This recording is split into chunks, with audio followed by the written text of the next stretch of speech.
o início de hoje, mas não, eu diria que não tem tudo a ver com a mensagem de hoje, mas só um início para o dia de hoje. Primeira coisa eu vou pedir, eu estou vendo bastante rostos novos. Para eu não ser indelicado com nenhum de vocês daqui a pouco, durante a mensagem, já informo agora, por favor. Como é uma palestra, então assim, desde o início que eu comecei a falar, você faz favor, não precisa perguntar nada e nem fazer complemento, fazer comentário, porque eu não vou conseguir assimilar isso nessa palestra. Porque não é um estudo bíblico, é uma palestra bíblica. Então, é daquele tipo que só o palestrante fala. Como uma palestra é.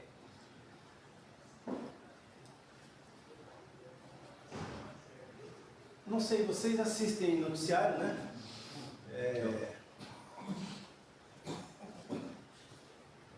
Então eu imagino que alguns aí viram, estão sabendo, quer dizer, não é tão, posso dizer assim, que não é uma coisa não sabida que aquele ditador da Síria, que havia 24 anos no poder, mas consumando o pai que durava 50 anos, ele foi deposto.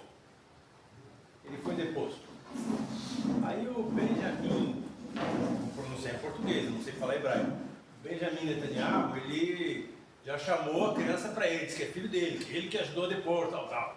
Ok, beleza. Só que o Benjamin Netanyahu é israelita, ele é o primeiro-ministro de Israel, e o governo que se instalou lá com os rebeldes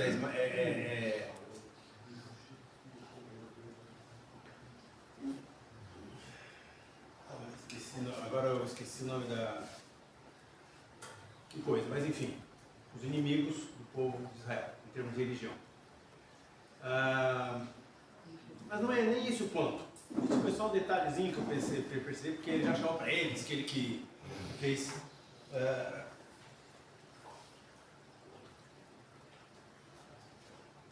Benjamin Netanyahu, o Bashar al-Assad caiu, beleza, um ditador caiu depois de 24 anos. Mas, gente, já caiu o Nero,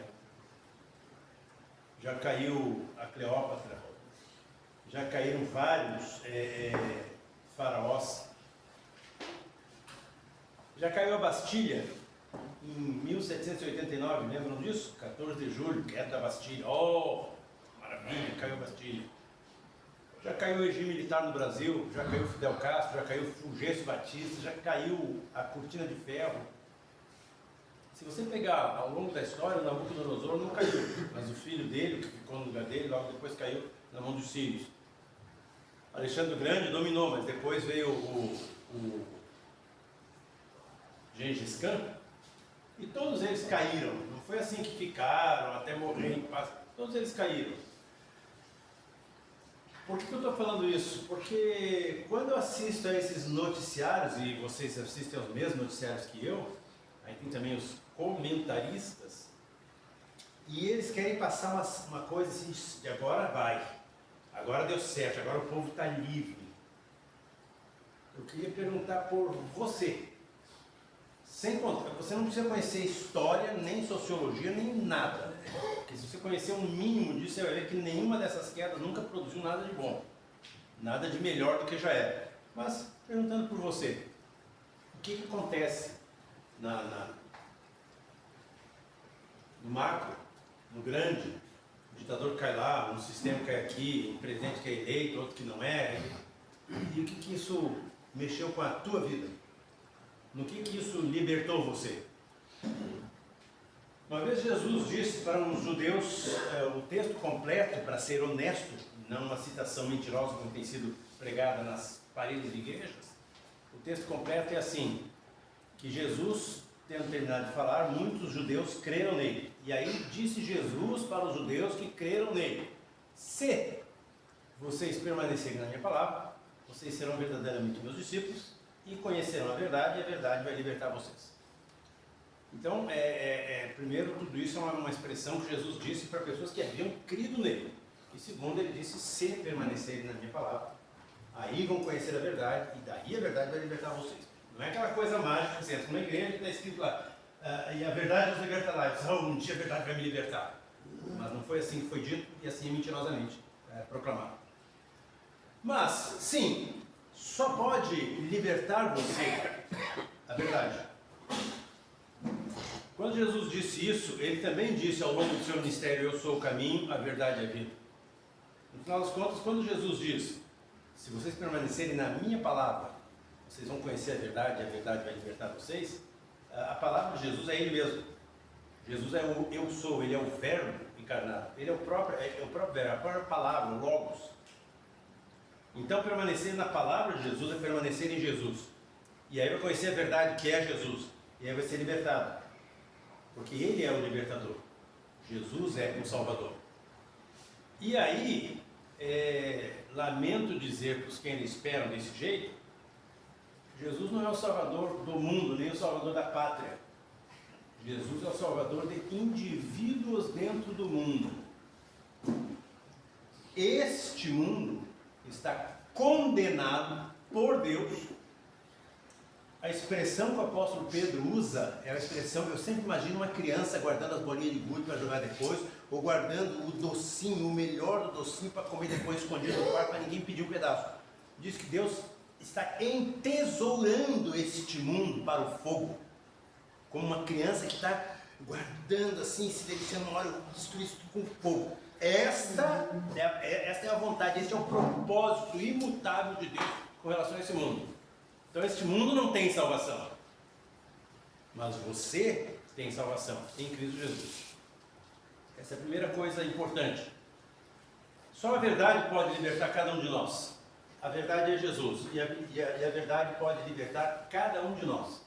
E cada um que é liberto pela verdade se torna membro de toda uma eclésia, uma igreja, uma assembleia dos que foram libertados pela verdade. Mas quem está esperando que a queda da Bastilha, a queda de um ditador, a subida de tal dinheiro, a descida de tal sistema, achar petróleo, achar não sei o quê, que isso vai salvar a humanidade, como humanidade, existe uma condenação irrevogável da boca de Deus para cima da humanidade e do mundo, do cosmos, todo ele. Bom, nós estamos falando isso e hoje são 9 de dezembro, não é isso? 9 de dezembro já é a segunda semana do mês de dezembro, então nós já estamos dentro daquilo que alguns movimentos mais conscienciosos da questão do Natal chamam de Advento. É todo o mês que antecede o Natal. Então é o mês do Advento. O Advento é a vinda do Senhor Jesus, é o nascimento. Na semana passada nós demos uma pincelada sobre isso, porque o texto era outro, mas eu acabei chamando a nossa atenção para Lucas capítulo 2, a proclamação que os anjos fizeram aos pastores, não sei se vocês lembram disso, do nascimento de Jesus. Mas hoje eu quero falar justamente sobre Natal. Sobre o Natal. Eu espero que na semana passada tenha ficado uma coisa na sua mente, que da semana passada que a gente estava aqui, tenha guardado uma coisa na sua mente para nunca mais esquecer, até para passar para outros e para não se deixar enganar. Jesus não vai nascer de novo. Jesus não vai nascer nem em outra cidade, nem em outro país, nem em outro planeta e nem no coraçãozinho das pessoas. Isso é lorota, é conto de fada. Mas a Bíblia não é um conto de fada. A Bíblia é a verdade do Deus eterno, a palavra de Deus. Jesus nasceu uma vez. E como ele nasceu? Por que nasceu? Para que nasceu? Quando nasceu?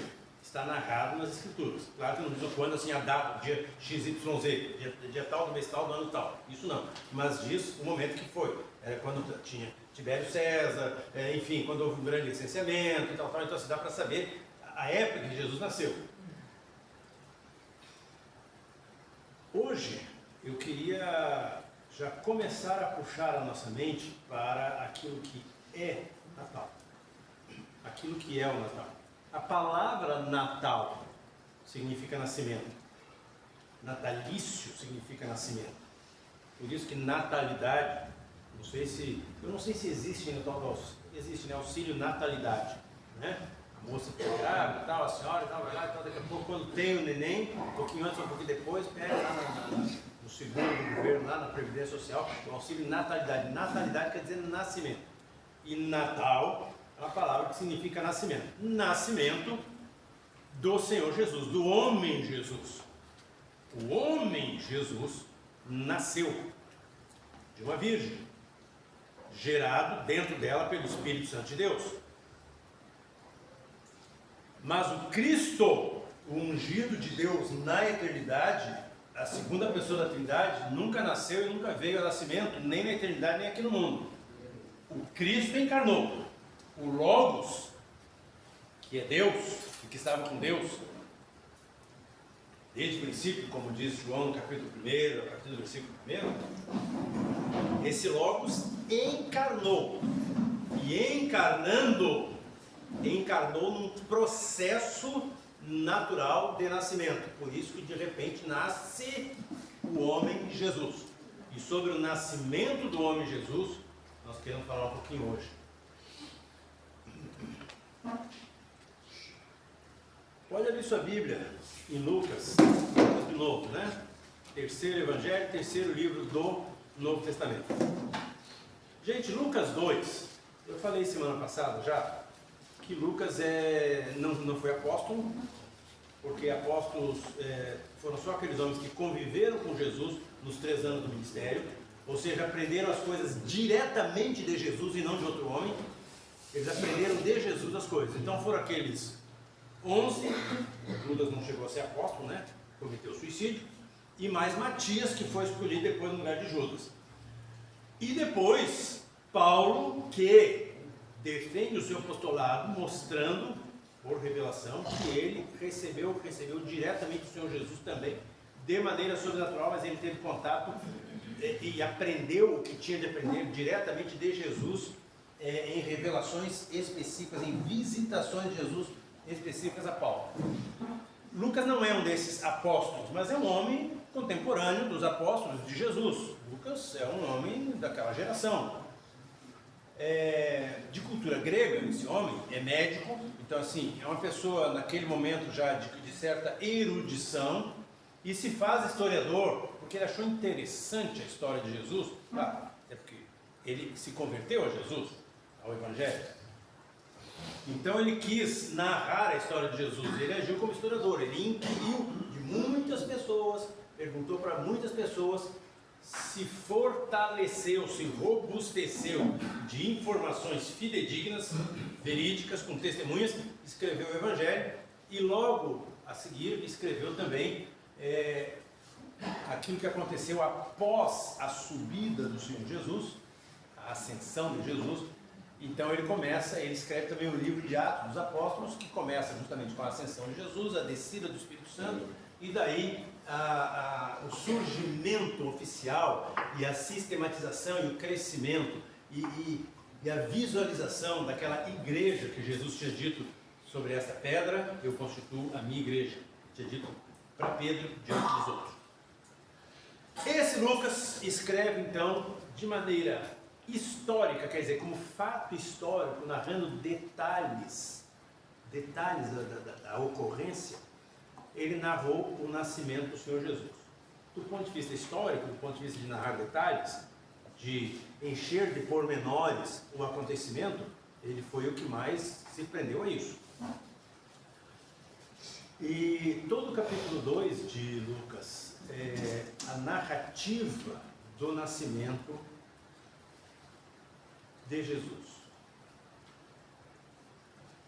Mas eu não quero hoje, eu de propósito vou pular todo o início até o versículo 24 e depois, se Deus nos abençoar, nós ainda teremos aqui o dia 16 e depois ainda o dia 22, mais duas segundas-feiras para tratarmos desse assunto, Natal, e possivelmente mesmo dentro do Evangelho de Lucas, dentro do capítulo 2, mas de propósito eu quero pular, porque o começo dessa história, que é o nascimento da criança e a visão, o surgimento, a aparição dos anjos para os pastores e toda aquela visita dos pastores a estrebaria e tudo isso, é um texto bastante conhecido, mas fica um pouco para depois. Eu quero pegar este pedaço do versículo 25 ao versículo 35 de Lucas 2, e em cima desse texto nós vamos ver o que é Natal. Bom, vou repetir. repetir, eu acho que a exaustão. Eu falei bastante semana passada que Natal não é festa, Papai Noel, presente, nada disso, como a igreja sempre diz, mas também não é Jesus nascendo no coraçãozinho das pessoas, como também nas igrejas a gente sempre ouve. Mas o que é Natal? O que é o nascimento de Jesus? Qual é o alcance do nascimento de Jesus? O que significa que Jesus nasceu? É um assunto quase inesgotável, porque é o próprio Evangelho.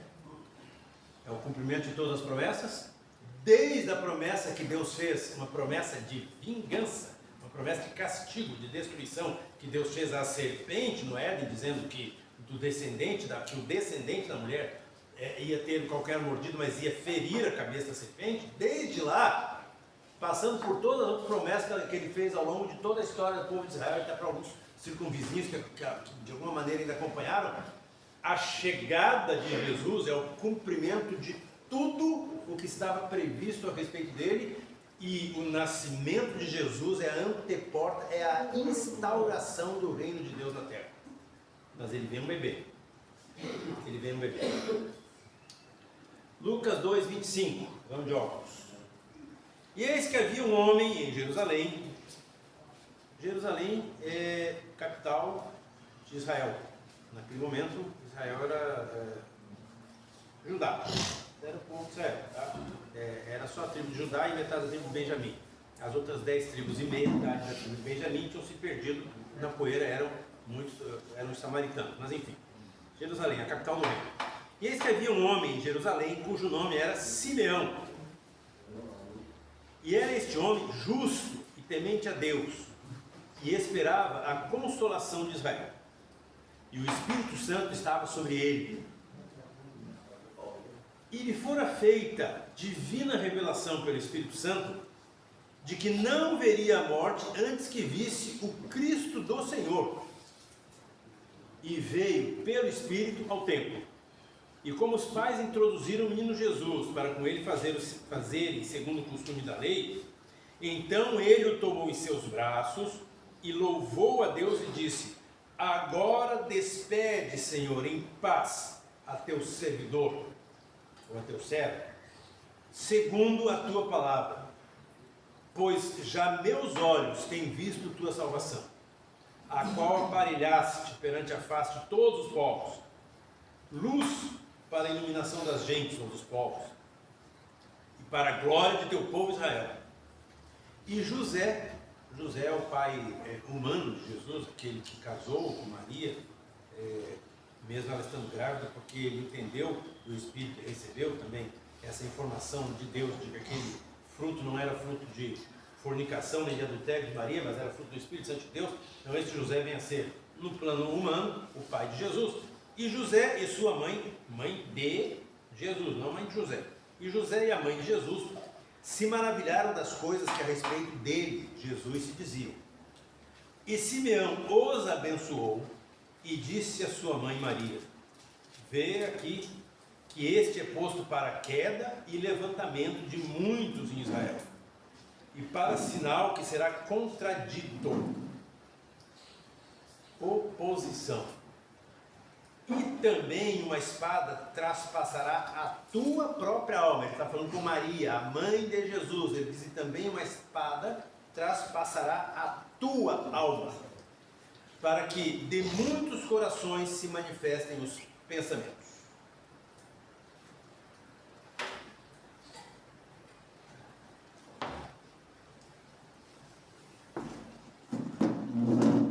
Jesus está sendo apresentado no templo em Jerusalém. Lembra, Jesus não nasceu em Jerusalém, tá? Jesus nasceu em Belém. Mas ele está sendo apresentado no templo em Jerusalém, então dias depois do nascimento, como era costume e lei, fala de Deus, lei religiosa, lei de Moisés, apresentar a criança ao templo, ao sacerdote.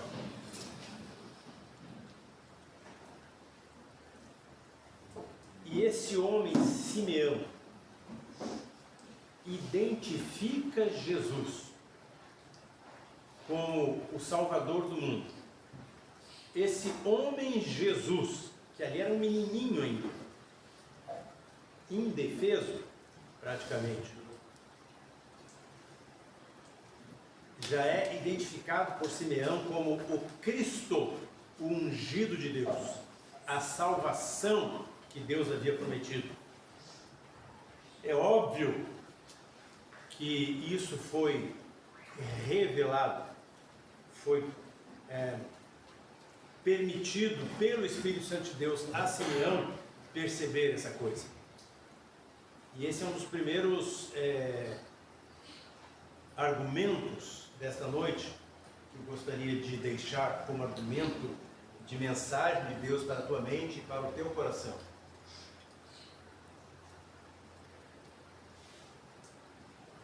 Só existe uma pessoa que pode trazer você à fé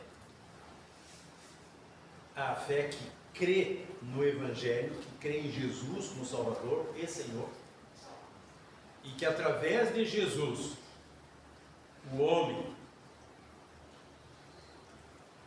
mediar a tua ida até o Deus Pai. Essa única pessoa é o Espírito Santo de Deus. Ele é aquele que nos convence do pecado, da justiça e do juízo. É aquele que, vindo ao mundo, disse Jesus, vos fará lembrar de todas as coisas que eu vos tenho dito. Não vai falar de si mesmo, mas vai falar daquilo que tiver ouvido e visto de mim. Porque o Salvador é Jesus. O Messias, ou ungido para a salvação, é Jesus. O servo sofredor, que Marcos apresenta com essa visão, que é a mesma visão de Isaías, e Marcos aprofunda isso no Evangelho, o servo sofredor é Jesus.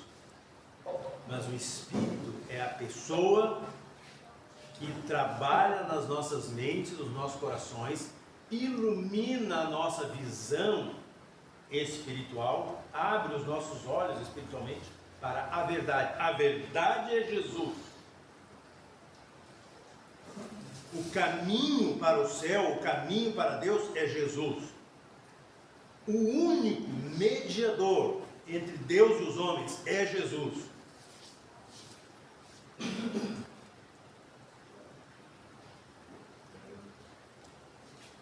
Mas a obra é a obra de Jesus. E nós já vamos falar sobre essa obra de Jesus. A obra de Jesus é aplicada nas vidas de cada um de nós pelo Espírito Santo. De modo que existe uma regra, existe um processo, e não é um processo que a gente inventa, é um processo que a gente observa. Se eu jogo, isso aqui é um estojo de óculos, que outro dia o cara no banco pensou que era um estojo de canivete, pediu para deixar no banquinho na porta. Se eu largar aqui, não precisa jogar, se eu largar, vai cair. E aí, você não vai dizer que eu inventei a lei da gravidade, que eu determinei que tudo que se larga cai. Eu não fiz isso. Nem ninguém fez isso.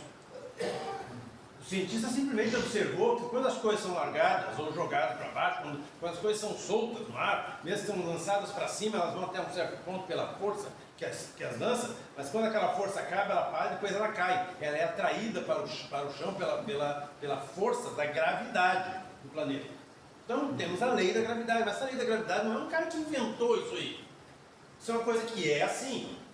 O processo da conversão de qualquer um de nós não é uma coisa que um pregador pode inventar ali, o outro pode inventar de outro jeito lá na frente. O processo da nossa conversão, o processo da aplicação do Evangelho nas nossas vidas, é alguma coisa que Deus criou no céu. Antes de criar o mundo, Deus já tinha planejado, urdido. Eu gosto dessa palavra urdido. Urdir é fazer, é fabricar, com planejamento. Deus já tinha, num português mais solto, né? Deus já tinha bolado todo o plano de salvação do homem, todo. Tudo certinho. Muito antes de fazer o mundo, que dirá o ser humano. E nesse plano de Deus existem etapas que acontecem ou não acontecem. Quando essas etapas acontecem em cada homem, do início ao fim, essas etapas, nós temos então homens que são, pelo poder do Espírito Santo de Deus, convertidos ao Evangelho e deixam de ser meras criaturas do Deus eterno, do Deus Criador, se tornam filhos de Deus. João, Evangelista, capítulo 1, versículo 12, diz que primeiro ele diz que veio para o que era seu, mas os seus não receberam, mas aí diz, mas a todos quantos o receberam, deu-lhes o poder de serem feitos filhos de Deus. Todos quantos receberam, o verbo se fez carne e habitou entre nós. Ele está falando disso, e esse é Jesus. Simeão, olha só, gente, eu estou contando a história de Simeão, está na Bíblia, e é uma história fantástica, uma história inspiradora, é um homem velho, mas a história de Simeão já está registrada. Esse homem, a gente, pelo texto, a gente já sabe que ele já era um crente no Senhor Jesus, ele já era um homem separado por Deus para a salvação eterna. A gente já sabe pelo texto que ele está no céu, desde quando a gente começa a ler as primeiras letras. Então isso aqui não vai mudar nada a história de Simeão, mas pode mudar a tua história se você começar a aplicar essas coisas que nós estamos falando para você. É importante você aplicar o texto bíblico e o conhecimento bíblico para você. Porque diz João também, o evangelista, muitas outras coisas o Senhor fez, muitos sinais, muitas coisas. Eu julgo que se fosse escrever tudo, não tinha livro no mundo para escrever. Mas estes sinais e maravilhas que ele operou e foram escritos para que vocês creiam que Jesus Cristo é o Filho de Deus e crendo tenham vida no nome dele. Então o objetivo da pregação da palavra de Deus, o objetivo da exposição da palavra de Deus, é que cada um de nós que ouve a palavra chegue à fé. Porque diz o apóstolo Paulo, escrevendo aos Romanos, a fé vem por ouvir a palavra. Mas não diz que sempre que ouve a palavra produz fé. Diz que a fé vem por ouvir a palavra. Nunca virá fé se não for pela oitiva da palavra. Mas não diz que sempre que há uma oitiva da palavra aparece a fé. Muito pelo contrário. Na maioria das vezes aparece o endurecimento do coração. E é contra isso, o endurecimento do coração do homem, que ele é cada vez mais até provocado pela própria pregação da palavra, na medida em que cada vez se prega a palavra, cada vez se fala do Evangelho, cada vez que se anuncia Jesus como Salvador, o homem se fecha e não cede, não se rende. Para ele simplesmente não se render, ele tem que se fechar no coração e cada vez se endurecer cada vez mais. Por isso que está escrito aqui, e depois, em outros textos muitos, mas depois o próprio Senhor Jesus vem dizer que ele é a pedra de tropeço para muitos. O Simeão já disse, ele é uma pedra que edifica, mas também é uma pedra que vai ser um tropeço para a perdição de muitos. Escrevendo em seus provérbios, o pregador, o Salomão, ele diz que aquele que muitas vezes, ouvindo a palavra, endurece a cerviz, quer dizer, cerviz é essa região aqui do pescoço, coluna cervical. Endurecer a cerviz significa se tornar arrogante, está ouvindo, mas não segue, não dobra. Tá bom, ele diz, aquele que muitas vezes faz isso, ouvindo a palavra, endurece a cerviz, se endurece, se arroga, se cresce em soberba, diz, uma hora vai receber um golpe fatal que vai lhe quebrar o pescoço, e daí não tem cura. Usou uma aplicação física para uma coisa espiritual. Então, agora voltando para o Simeão e aplicando para mim. Fazia 400 anos que não havia profeta em Israel. Gente, eu tenho repetido isso aqui. Eu estou bem feliz e estou vendo bastante rostos novos. Novos da semana passada para cá, de 2, 3 semanas para cá, e novos que eu nunca vi na vida. Significa que a gente, pelo menos serene, faz tempo que não veio, ou nunca veio. Ou se veio, eu não estava. Eu fico bem feliz quando o serene está cheio assim, de pessoas que estão, assim que, novos. Não sempre 3 vezes, 4 vezes o mesmo. Novos, estou vindo buscar alguma coisa. Também é bom que venha várias vezes, enfim, quem sabe, Deus é que salva. 400 anos sem palavra. E o que diz o profeta Joel? O meu povo se perde, por quê? Por que meu povo erra? porque lhes falta conhecimento. Sem profecia, o povo se dispersa, o povo erra, o povo peca. Sem palavra de Deus. Mas por que esse pregador está insistindo nisso? Porque fazia 400 anos que não havia pregação da palavra de Deus. E Simeão era um homem temente a Deus. Quando Jesus veio ao mundo, depois você observa, lendo o restante do Evangelho de Lucas e os outros evangelhos e as cartas, e talvez se você quiser daí, e cada vez pegando mais conhecimento, pode ler alguns poucos historiadores, mas muitos que mostram o que era o mundo e o que era o povo de Israel quando Jesus veio. O povo estava tresloucado, ninguém mais acreditava em nada. Era uma religiosidade casquenta, agressiva, uma religiosidade ofensiva à graça de Deus, implantada, infligida sobre o povo, pelos líderes religiosos ali, os fariseus, os saduceus, os escribas, os doutores da lei. Era uma religião, uma loucuragem de ritos religiosos, uma hipocrisia que reinava.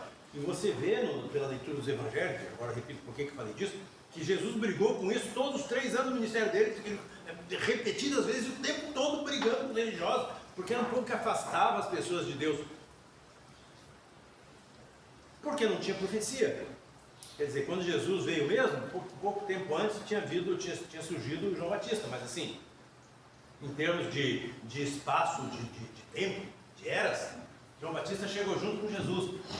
Não tinha profeta, mas isso não era desculpa para o Simeão para deixar de temer a Deus, e não era desculpa para o Simeão para duvidar da promessa de Deus.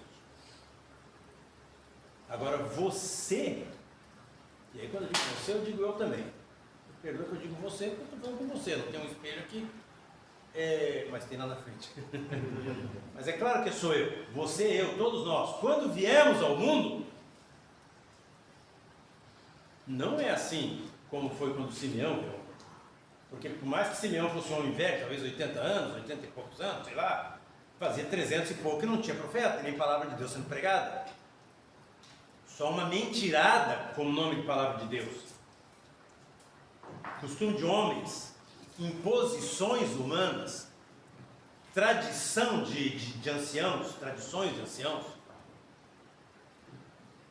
palavra vivificante, palavra profética que sai da boca de Deus e passa pelo profeta ungido por Deus e vem para o povo, assim diz o Senhor. Isso não tinha há 300 e poucos anos quando esse homem veio ao mundo.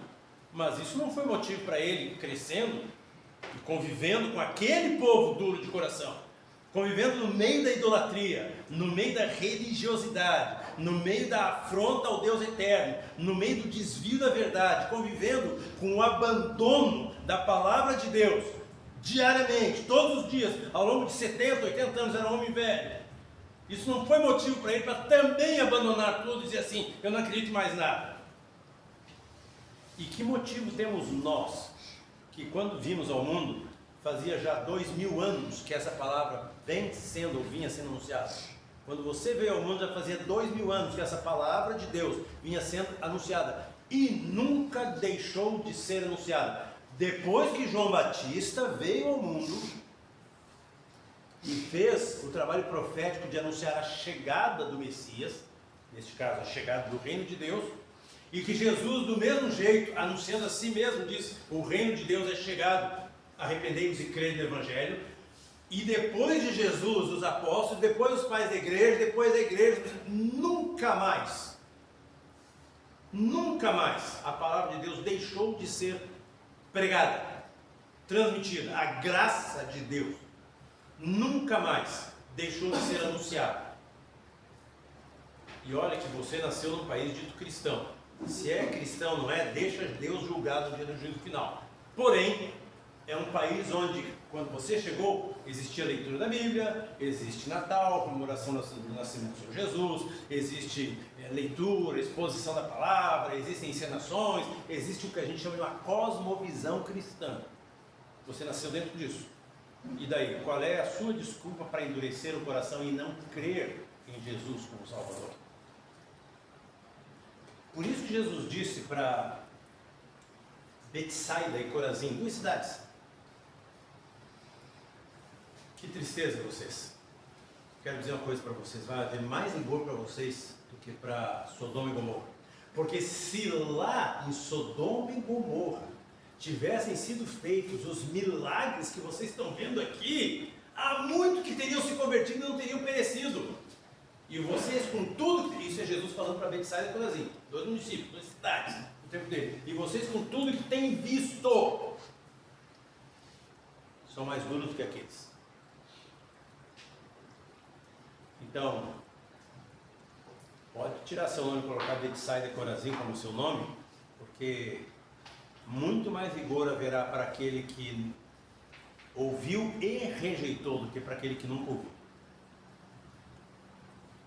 E, gente, eu não sei até agora, realmente não sei. Alguns eu sei, eu estava aqui há 2, 3 semanas, mas alguns eu não sei.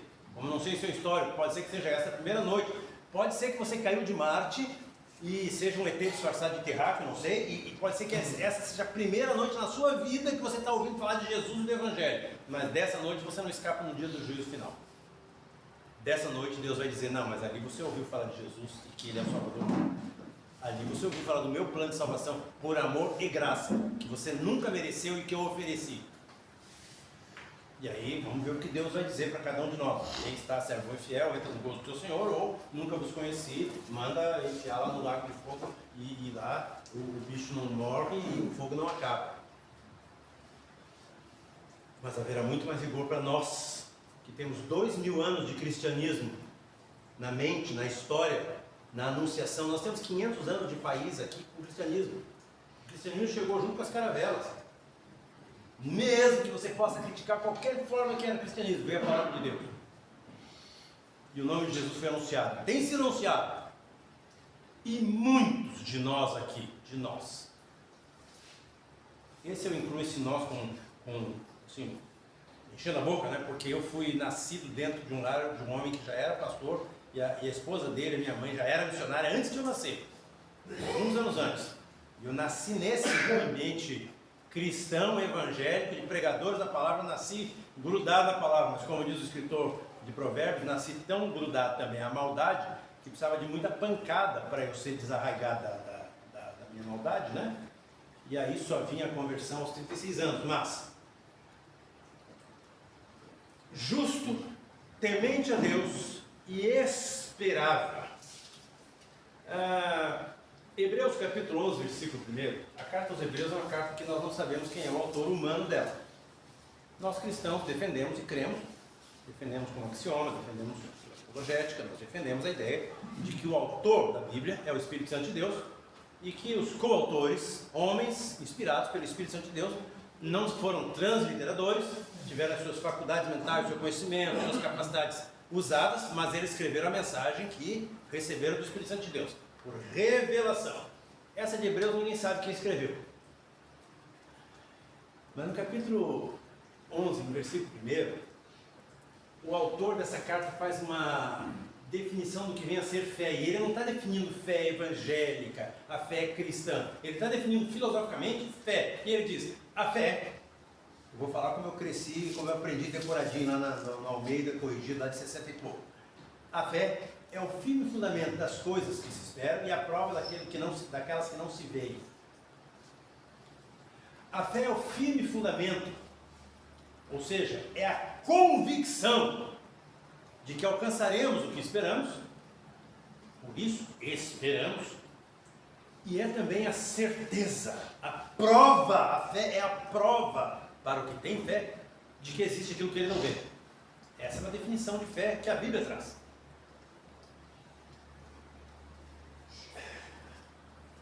O justo, temente a Deus, velho, Simeão, no meio de um povo de lábios impuros e de um povo de impuros lábios, exatamente igual a Isaías, que 700 anos antes de Simeão escreveu isso. Ai de mim que vivo no meio do povo de lábios impuros e de um povo de impuros lábios e que vou perecendo e tal. No meio desse povo, esse Simeão desponta como um velho. Gente, velho não é novo. Sei que você sabe disso. Mas só quem é velho sabe qual é a diferença de ser velho e ser novo. Porque a gente, quando é novo, a gente pensa que sabe de tudo.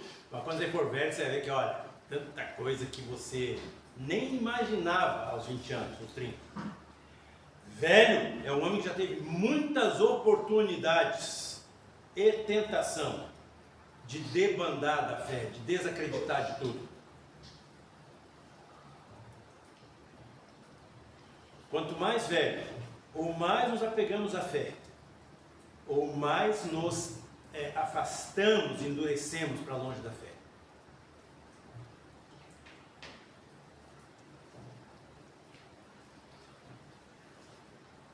Esperava Simeão, um homem justo, temente a Deus, esperava.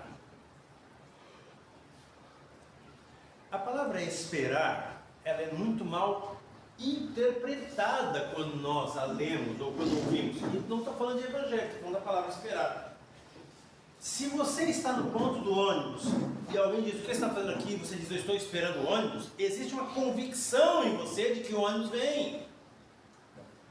Esperar, gente, não é uma coisa, não é um sentimento como muitas vezes a gente diz assim, eu estou aqui, não sei, se o ônibus passar, passou. Não, se você está ali, se você está esperando, significa que você crê que vai passar.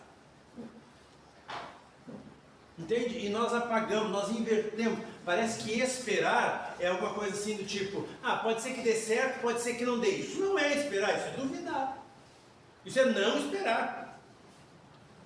Se você espera o salário no final do mês, é porque você tem convicção de que vai receber. Senão você não esperaria. Você não diria que está esperando.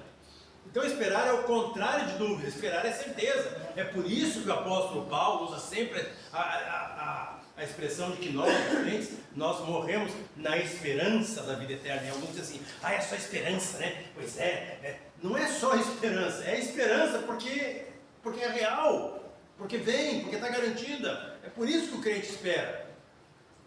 Simeão tinha sido avisado pelo próprio Espírito Santo de Deus, por revelação, de que ele não morreria sem ver o Cristo.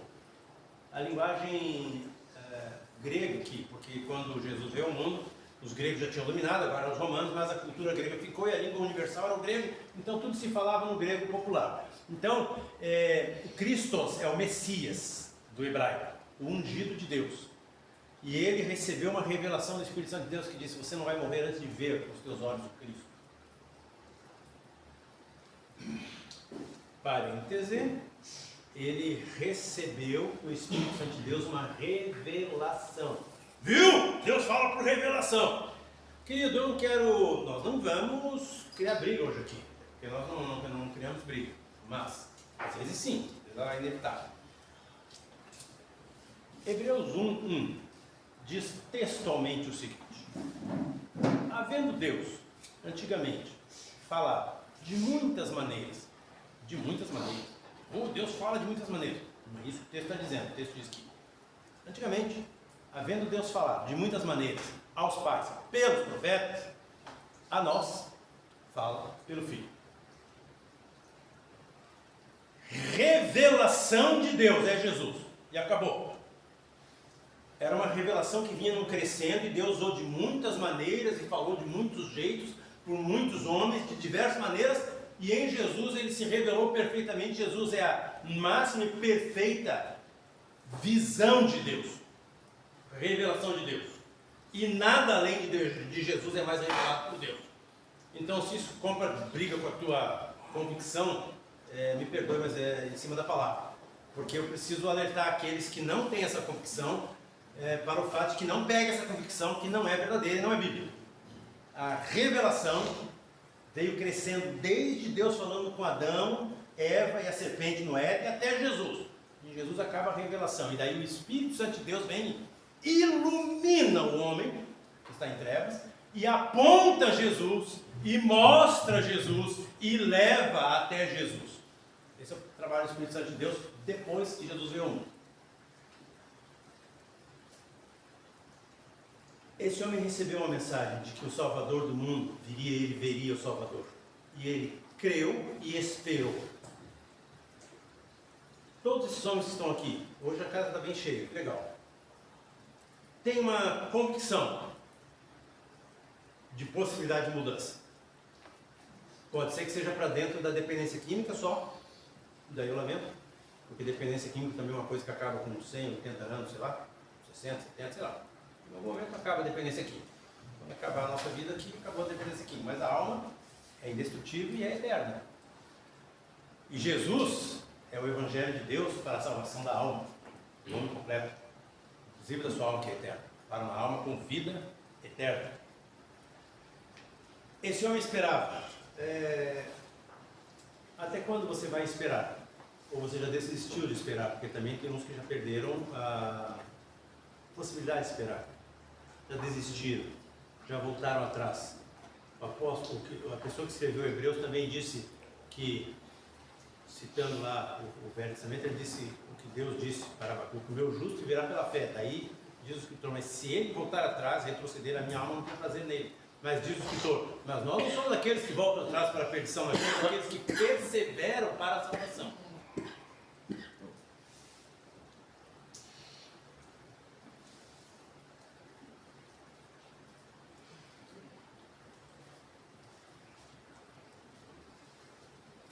Só existe alguém, uma pessoa que pode trazer a Jesus. Só existe uma pessoa que pode te levar a Deus. Esse é Jesus. Ele diz isso: eu sou o caminho, a verdade e a vida. Paulo, escrevendo a Timóteo, diz: nenhum outro mediador há entre Deus e os homens pelo qual devamos ser salvos. Nenhum outro nome há dado de fonte pelo qual devamos ser salvos. Há um só Deus e um só mediador entre Deus e os homens, Cristo Jesus, homem. Que Jesus é o único mediador e o único caminho que leva o homem a Deus, isso as Escrituras afirmam. Mas as Escrituras também afirmam uma coisa que às vezes está perdida, porque passa batido nos nossos textos, na nossa leitura dos Evangelhos, que é o Espírito Santo de Deus que pode conduzir a Jesus, ao que Jesus disse, a quem Jesus é. E Jesus é o Salvador do mundo. Olha, esse homem, ele vê aquele menino e ele diz: Senhor, agora você pode despedir em paz o teu servo. Quer dizer, agora eu posso morrer, agora me leva. Porque agora se cumpriu aqui, diante dos meus olhos, aquilo que você me prometeu. E os meus olhos viram. O que os meus olhos viram?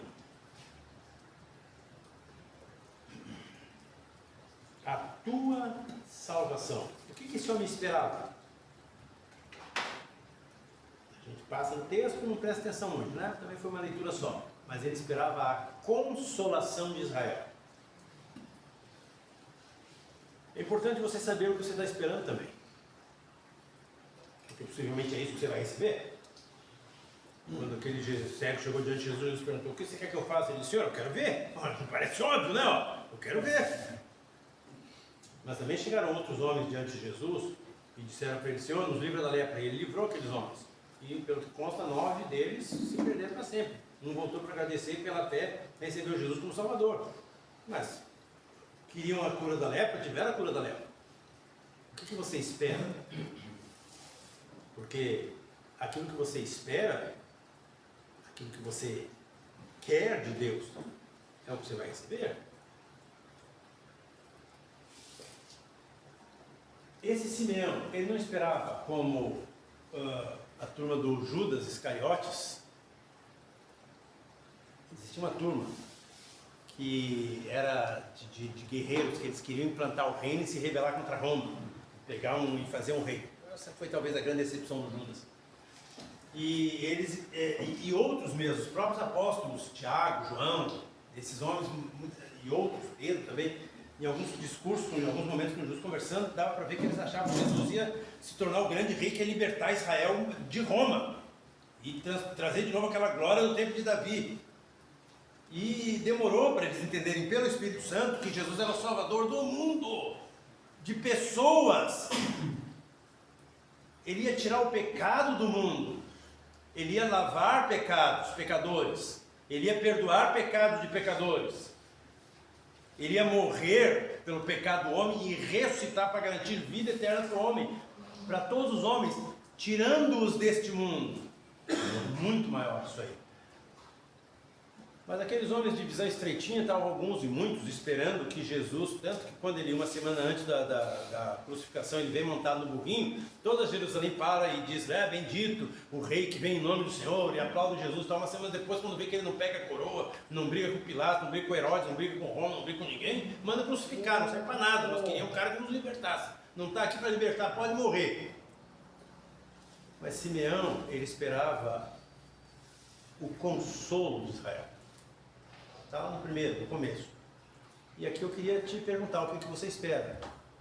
Se você espera a salvação da tua alma, se você espera passar 6 meses ainda aqui legal, se você espera, eu não sei o que você espera, mas Jesus é o Cordeiro de Deus que tira o pecado do mundo. E aqui pelo texto, Jesus é a salvação de Deus. Ele diz, agora os meus olhos viram a tua salvação.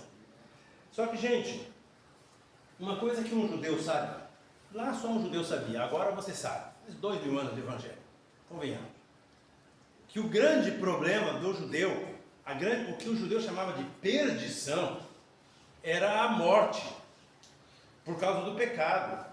Era o dia terrível da vingança do Deus eterno contra o homem pecador, a destruição, o castigo.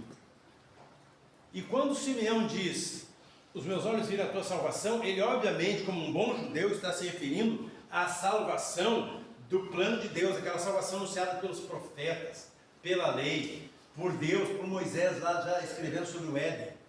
Aquele que vai resgatar o seu povo dos seus pecados, do castigo dos seus pecados, resgatar o povo da escravidão do pecado. E todo judeu no tempo de Simeão, inclusive Simeão com certeza, sabia de um versículo que estava nas escrituras já havia muito tempo, e porque foi demonstrado já no Éden, que é sem derramamento de sangue não há remissão de pecado. Quando ele olhou para aquele menininho, e é aqui que eu queria chegar com você, porque eu estou vendo homens aqui amadurecidos pela vida, alguns até bastante sofridos, outros amadurecidos mesmo, e outros eternos adolescentes, mas pelo menos sofridos. Já continua adolescente, mas já está velhinho. E, gente, já passou da hora de correr atrás do Papai Noel, quando passa no carrinho distribuindo balinha. Não dá mais para ir lá no shopping e querer sentar no colo do Papai Noel.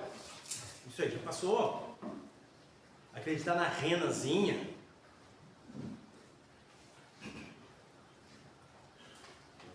Natal é a chegada, a encarnação do Cordeiro de Deus que tira o pecado do mundo. E o único jeito de este homem que agora é o Cordeiro de Deus que tira o pecado do mundo, tirar o pecado do mundo, é derramando sangue, o seu sangue, o próprio sangue. Quando Simeão viu aquele neném, menininho de dias, e ele pegou do velhinho da igreja, não deixa, até a Dona Maria deixou, pegou no braço, tem autoridade, ele pegou a criança no colo, levantou, agradeceu a Deus e disse, está aqui, ó, esse é o que vai morrer por todos nós. Foi isto que Simeão viu. E se você não vir isto no Natal, o Natal não serve de nada para você, e nem para ninguém. Natal tem bolinha vermelha, verde, não sei porquê, dourada, e tem árvore, pinheiro, fitinha, e Papai Noel, e correria, e shopping, cara, é tudo a mesma coisa para mim. Tanto faz se fala de Papai Noel, ou se só fala de Jesus bonitinho na manjedoura com os bois lambendo a cara dele. Aquele menino que nasceu só tem importância porque ele vai ser o homem que vai morrer na cruz. É lá que ele vai cumprir o propósito da vinda dele. Foi para isso que ele veio. Quando Jesus estava orando, tem um texto bíblico, vou achar aqui, peraí, aqui que eu já digo. Em João 12, 27 seguintes, ele diz, está conversando com Deus assim, mas o que eu vou dizer agora? Passa de mim essa hora, mas foi para essa hora que eu vim. Ele estava naquele momento pedindo para eu passar o cálice se fosse possível. Ele estava no momento da agonia no Getsemane, no jardim. Ele disse, mas como que eu vou pedir para passar essa hora se foi para essa hora que eu vim? A hora que Jesus veio é a hora da crucificação. A hora para a qual Jesus veio foi a hora da morte dele, por você e por mim. Pelo teu pecado e pelo meu pecado. Aquele menininho que nasceu, ele nasceu para se tornar um homem, morrer na cruz e depois ressuscitar pelo poder do Espírito Santo. E com a morte na cruz derramar sangue que purifica pecados, com a morte na cruz pagar o castigo do pecado de todos que creem nele, e com a ressurreição garantir vitória sobre a morte, que é o castigo do pecado, e garantir vida para os que creem nele. E também sem a ressurreição não adiantava de nada. Mas Natal não é aquele menininho na manjedoura, gente. Deixa eu contar uma historinha para vocês, que nós talvez, se Deus permitir, voltaremos a ela, porque é a historinha que abre Lucas capítulo 2. Você conhece a historinha? Que os anjos apareceram para os pastores. Primeiro alguns daqui a pouco. Aí diz assim, uma miríade de anjos. Não diz um grande coro, diz um exército. Se você for lá no Apocalipse, você vai ver que João teve uma visão da mulher grávida, com dores de parto, e ela estava querendo dar à luz o seu filho, o descendente da mulher, e o dragão estava perto querendo comer a criancinha, querendo matar, querendo abocanhar a criança. Por causa do teu pecado e por causa do meu pecado, por causa da nossa maldade, que não tem outro jeito de sair de nós, a não ser pelo sangue do Senhor Jesus, Jesus veio como um bebê indefeso. E por isso aquele monte de anjos desceu. Não foi para fazer um grande coro na presença do... Também fizeram um grande coro para os pastores, para anunciar o nascimento de Jesus, mas era um exército. Desde ali já começava uma guerra, que já estava se intensificando, e que outros profetas viram e que João viu. Jesus estava nascendo e o diabo querendo já matá-lo, impedi-lo de chegar à cruz. Não conseguiu, dali a pouco veio aquela historinha lá dos magos que passam por Herodes e dizem, não, nós vimos uma estrela e tal. Bom, então isso já faz uns 2 anos, manda matar todas as crianças de 2 anos para baixo. Morreu um monte de molequinho judeu de 2 anos para baixo. Jacó capou o gato com Maria, foi lá para o Egito, de novo o Egito, escondendo e recolhendo o servo do Senhor. Já foi José para lá uma vez, agora vai Jesus. E não foi morto. Depois queriam apedrejar, depois Jesus já grande, queriam apedrejar Jesus, jogar Jesus no despenhadeiro. A hora de Jesus, a hora do menininho, não é a hora da vaca lambendo o rosto dele. A hora do menininho é o homem na cruz, ferido de morte, moído de pancada, diz o profeta Isaías, que foi do agrado do Pai moê-lo e fazê-lo enfermar, adoecer de tanta pancada e de cruz. E diz Filipenses, graças a Deus e glória a Deus, que ele foi fiel até a morte, obediente até a morte, e morte de cruz. Por isso você tem uma possibilidade de salvação. Por isso Simeão ficou feliz. Ele disse, agora eu sei que é verdade. Eu já sabia que era verdade, mas agora eu vi a tua salvação. Se você não crer que Jesus é o Deus eterno, na pessoa do Filho, encarnado, ao mesmo tempo o Cordeiro de Deus, o homem justo e perfeito, que sem pecado morre pelos outros homens e derrama sangue inocente.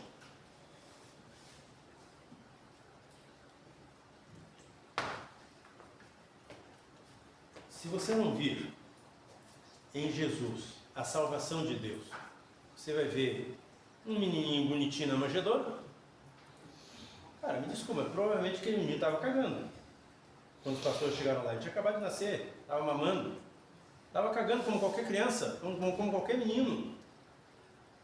Claro que na manjedoura que mostra nas igrejas, o menino está lá, parece um anjo, só falta ter 2 asinhas atrás, rosinha, tudo bonitinho, tudo cheirosinho, perfumado. Não tinha talquinho. Eles chegaram numa jornada, numa viagem, em cima de um burro. Chegaram de longe, chegaram ali e foram jogados numa estrebaria. Estava tudo muito fedorento ali. E eu vou dizer uma coisa, para finalizar, tá? Ainda tem uns 2 minutinhos. Não gosto de roubar, mas também não gosto de entregar de graça o tempo que eu tenho com vocês. O sangue rolou. Isso, eu duvido que você já viu, duvido que você já viu um presépio com sangue. Mas você nunca viu um parto sem sangue. Na história da humanidade você nunca viu um parto sem sangue. Mas no presépiozinho do menino rosinha, bonitinho, da vaquinha, Jesus não tem sangue, mas desde ali já rolou sangue. Não foi o de Jesus, não é sangue remidor, mas já rolou sangue. Para Jesus vir ao mundo já rolou sangue. E para Jesus te tirar do mundo e te levar para o mundo dele, para o céu de luz, ele derramou o próprio sangue. Isto foi o que Simeão viu. É isso que eu desafio você a ver. Eu vou pedir perdão e vou cantar, porque essa música é linda, antiga e rápida. Eu acho que cabe. Me perdoem que eu não sou cantor, mas enfim. Oh, como é tão singular Jesus, humilde varonil, no rosto traz uma rara luz, fanal do mundo vil, da sua glória celestial, veio Jesus aqui, a sua graça divina, pelo ao mundo vir. Presta atenção agora. A sua vida gastou aqui, perdidos pra salvar. Na cruz sangrenta se deu a si, a fim de os resgatar. Da sua glória celestial, veio Jesus aqui, a sua graça divina, pelo ao mundo vir. O povo com apatia viu a prova desse amor, e sua graça jamais mediu um mundo pecador. Sinceramente, eu espero que você não seja esse cara, parte desse povo da estrofe terceira, que vê Jesus com apatia e não mede a graça de Deus em Cristo.